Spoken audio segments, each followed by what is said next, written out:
Bagaimana kita itu menjadi muslim yang baik, yang taat kepada Allah, yang ajarannya ada di dalam Al-Quran, yang harus diterima sebagai konsekuensi iman kita.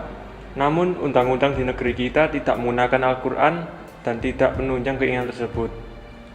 Kalau hal itu dipaksakan, maka kita bisa dituduh mengganti undang-undang Pancasila menjadi undang-undang Islam. Bagaimana caranya supaya kita menjadi muslim yang taat, yang tidak melanggar aturan sebagai warga negara, dan bagaimana menjadi warga negara yang baik yang tidak melanggar Islam?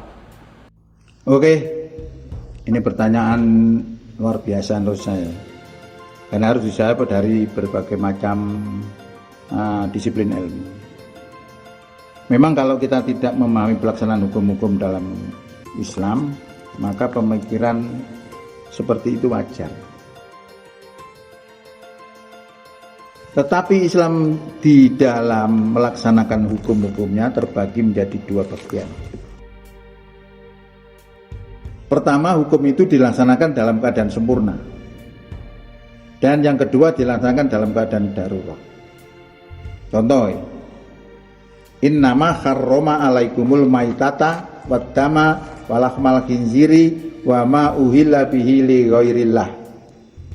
Sesungguhnya Allah telah mengharamkan kamu bangkai, darah, dan daging babi dan binatang disembelih dengan menyebut nama selain Allah. Ini larangan. Siapa melanggar dosa. Tapi ada dispensasi ada, kelonggaran yang diberikan Allah. Famaniturra ghaira baghin. Maka barang siapa terpaksa memakannya, ghaira baghin, padahal dia tidak menginginkan makan barang larangan itu tadi, wala adin, dan dalam memakannya tidak melampaui batas, fala isma alaihi, maka tidak ada dosa atasnya. Nah, ini penerapan hukum dalam kondisi darurat. Yang sempurna tadi tidak boleh makan empat macam binatang tadi itu. Kalau siapa makan dosa. Tapi ketika makannya itu dalam kondisi terpaksa, kata Allah, fala isma alaihi, innallaha ghafurur rahim, sesungguhnya Allah zat yang maha pengampun lagi maha penyayang. Nah, dari ayat ini kita bisa ambil pelajarannya bahwa kita dilarang makan 4 macam makanan tersebut. Siapa memakannya maka berdosa. Tapi Allah memberikan kebijaksanaannya bahwa siapa yang terpaksa memakannya dalam keadaan terpaksa dan dia sendiri tidak menginginkan, dan dalam memakannya juga tidak melampaui batas, maka melanggar makanan yang haram tadi menjadi tidak berdosa. Mari coba kita lihat nilai apakah yang memakan larangan karena terpaksa tadi adalah orang yang melanggar aturan Allah. Ya, dilihat apakah orang yang memakan larangan tadi karena yang terpaksa adalah dianggap sebagai melanggar aturan Allah.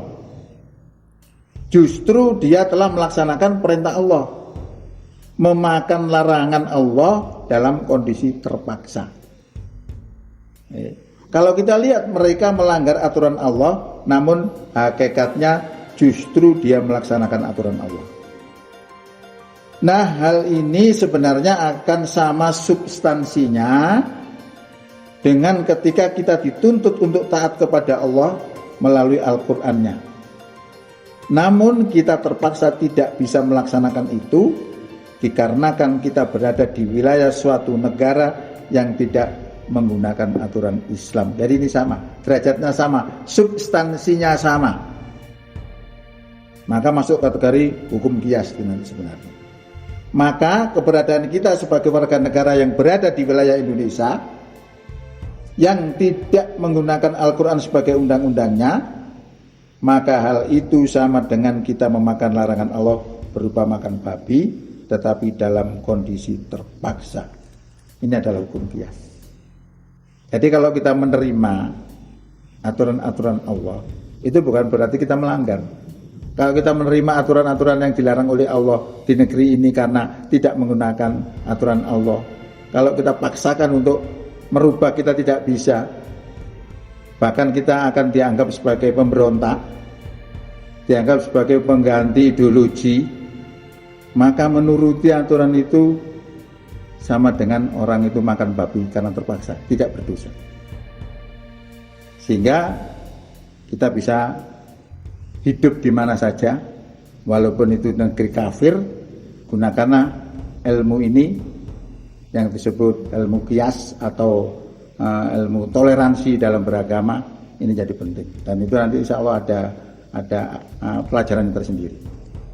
Demikian secara singkat, mudah-mudahan bisa dipahami.